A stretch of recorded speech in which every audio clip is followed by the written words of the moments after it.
This is Spoken by Elswith, a femdom hypnosis podcast, Season 4.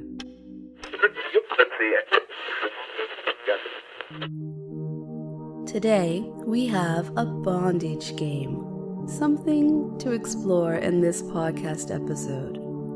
But let's talk first about the disinhibition hypothesis. Are you familiar with it?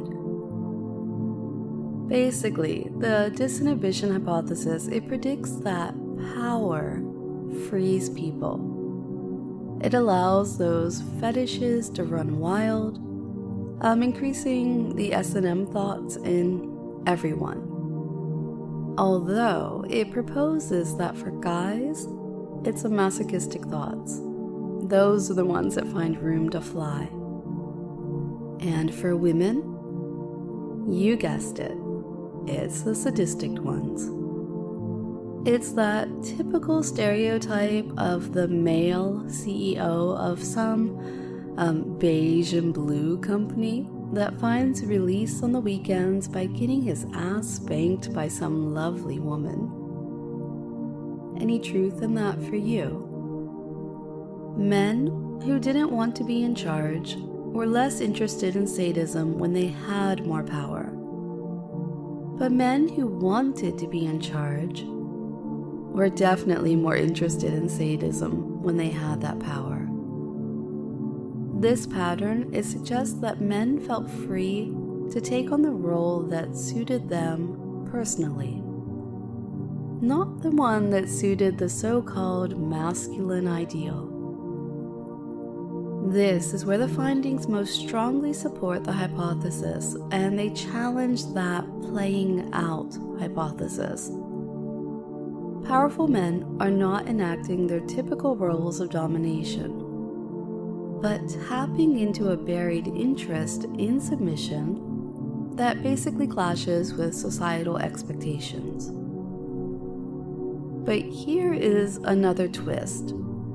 They found that an individual's real-world power that wasn't great at determining their fantasy preferences compared to stuff like age and gender and being motivated by social dominance.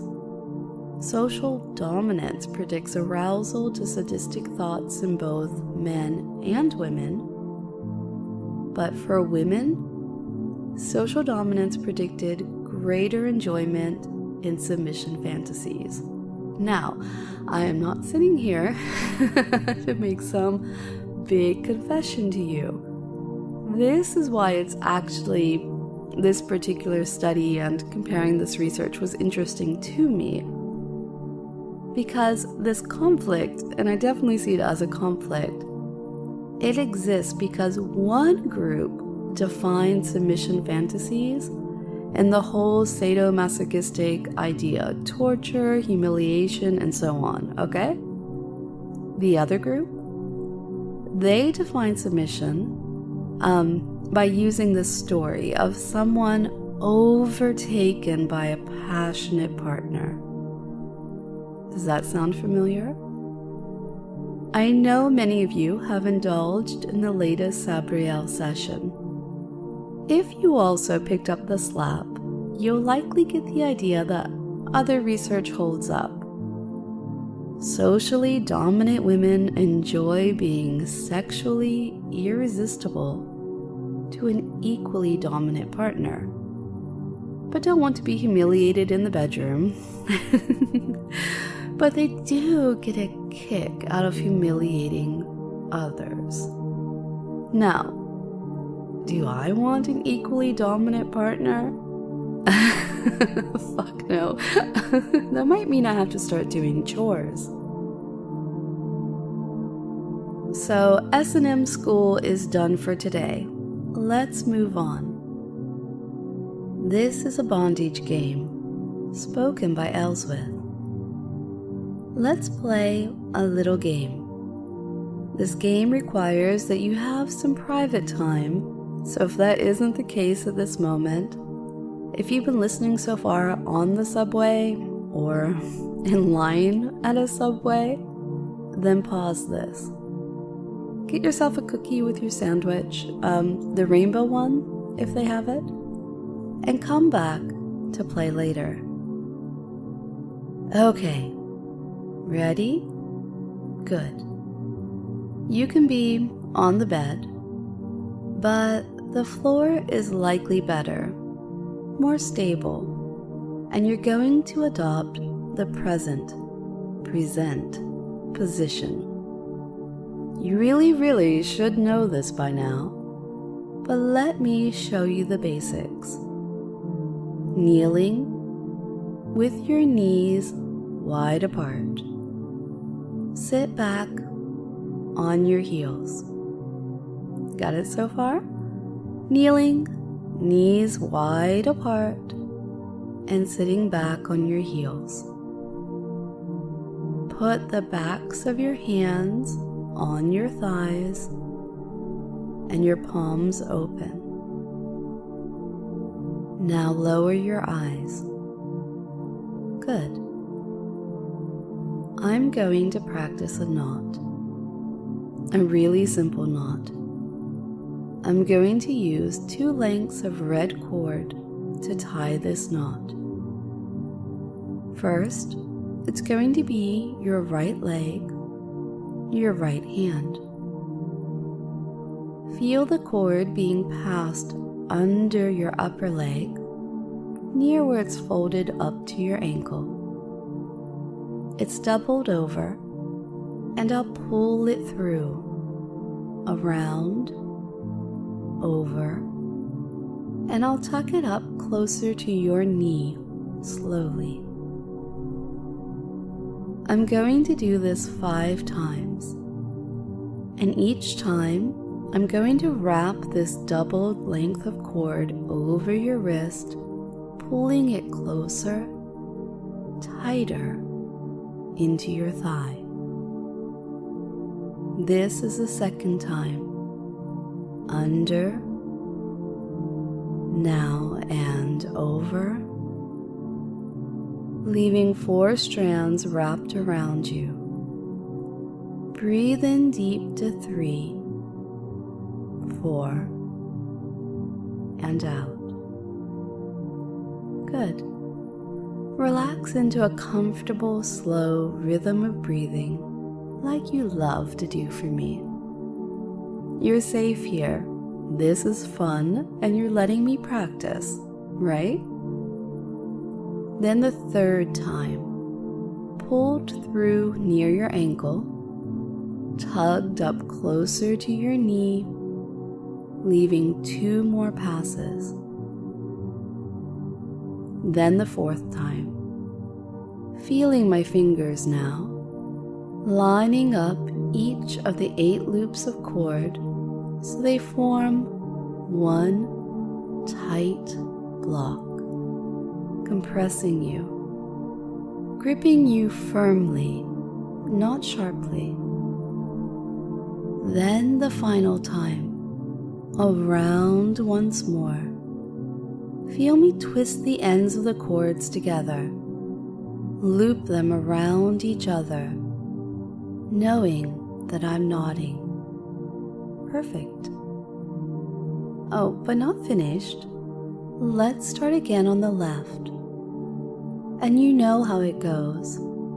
So once through, beneath your thigh, above your ankle, pulled up to between your knee, and then around once makes 2 cords.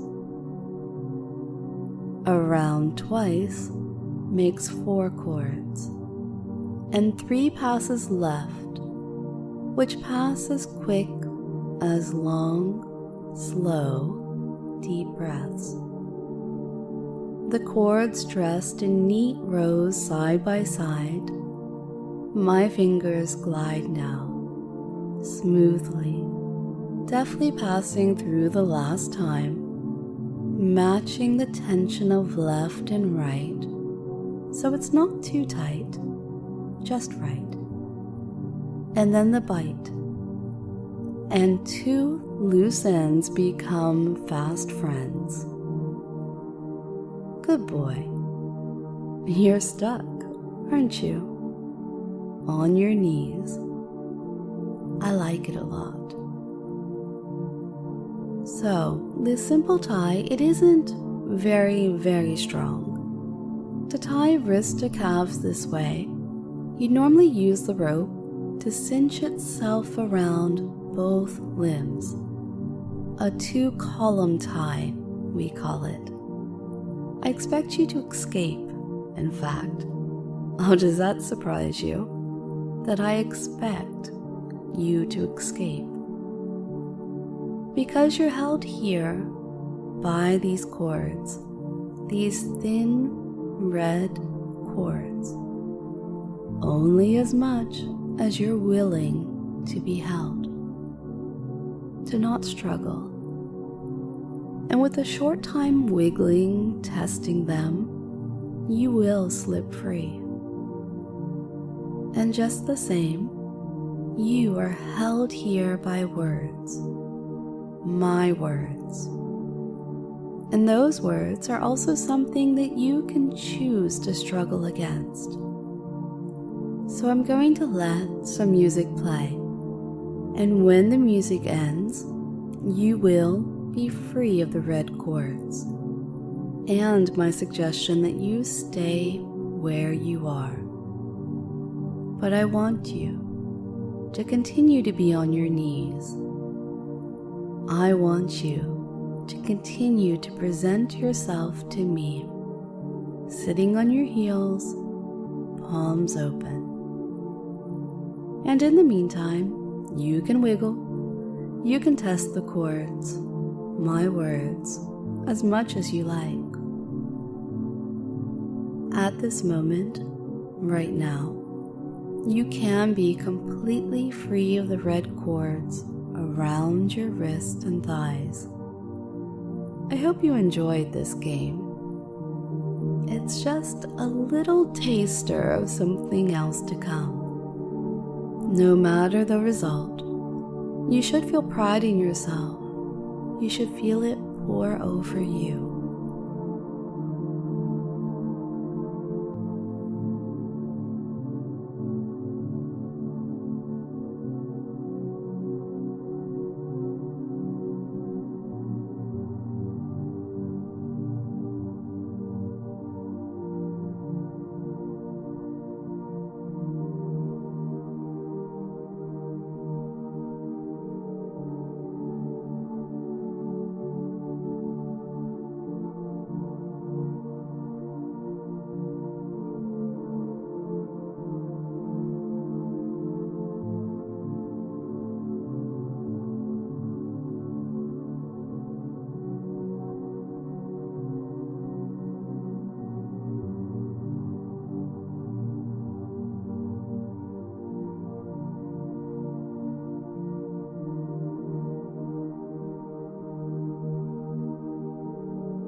Now, if you enjoyed this little bondage game and you'd like to have it to repeat anytime without the podcast intro and without this particular outro, you can go over to the spokenbyelswith.com website and download it.